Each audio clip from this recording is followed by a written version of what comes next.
La LVB allemand, anciennement LV2, est une option obligatoire qui est dispensée 2h30 par semaine, en petits groupes, donc avec un apprentissage plus ludique, plus personnalisé, qui permet aux élèves d'avoir plus de temps de parole. On parle allemand bien sûr en Allemagne, mais pas uniquement, également en Autriche, en Suisse alémanique, au Luxembourg où elle est la langue administrative, et au Liechtenstein. Donc plus de 100 millions de personnes ont l'allemand pour langue officielle. Évidemment, il y a beaucoup de clichés envers les Allemands, qui ne s'avèrent pas toujours justes, mais parfois, il faut bien reconnaître que ce sont des réalités. L'allemand est souvent considéré comme une langue difficile, or c'est une langue facile, une langue phonétique où tout se prononce, Thomas, une orthographe qui est simplifiée, il n'y a pas d'accent sur la lettre E, c'est une langue globalement logique.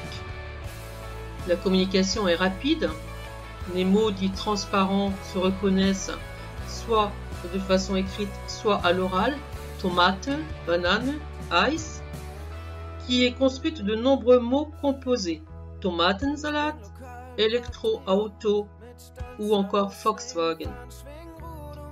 Le paysage allemand est un paysage varié. La mer au sud, avec l'île de Sylt ou de Rügen, la campagne, la montagne, bref, une destination touristique. Mais la France est également très appréciée des touristes allemands, et en particulier la Bretagne. Ce qui fait qu'apprendre l'allemand en Bretagne est vraiment un plus. On peut faire preuve de connaissances allemandes dans l'hôtellerie, dans un salon de coiffure, un peu partout. Ce n'est pas uniquement une langue qui est destinée à faire de longues études. De nombreuses spécialités nous donnent envie d'apprendre l'allemand également. L'Allemagne s'invite dans l'assiette. Je vous laisse regarder un petit peu toutes les explications. C'est une langue qui a un poids économique, puisque de nombreuses entreprises franco-allemandes collaborent et chaque année des postes sont à pourvoir. Malheureusement, il reste souvent à pourvoir car il n'y a pas suffisamment de Français qui parlent allemand. C'est dommage. De nombreuses marques font partie de notre paysage économique. Les relations que l'on entretient entre la France et l'Allemagne sont particulières grâce à l'OFAGE qui a été mise en place par Charles de Gaulle et Konrad Adenauer au début des années 60, qui a permis de créer de nombreux liens entre les élèves français et les élèves allemands. Nous avons d'ailleurs un échange avec la ville de Wessling qui perdure, puisque nous allons bientôt fêter le 50e échange, et qui permet aux enfants de se retrouver une semaine dans une famille allemande et d'accueillir à nouveau leurs correspondants en France.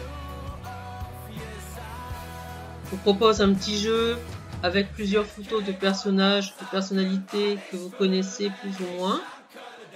On arrive à les reconnaître. Maintenant, ils ont tous un point commun. Certains sont chanteurs, certains sont sportifs, certains résident en Allemagne, sont nés en Allemagne ou ont tout simplement des origines allemandes. Parler allemand, c'est un bonus. Le trio français, anglais, allemand, c'est un trio gagnant sur un CV. Et pour terminer, vous trouverez quelques sites utiles comme Audiolingua.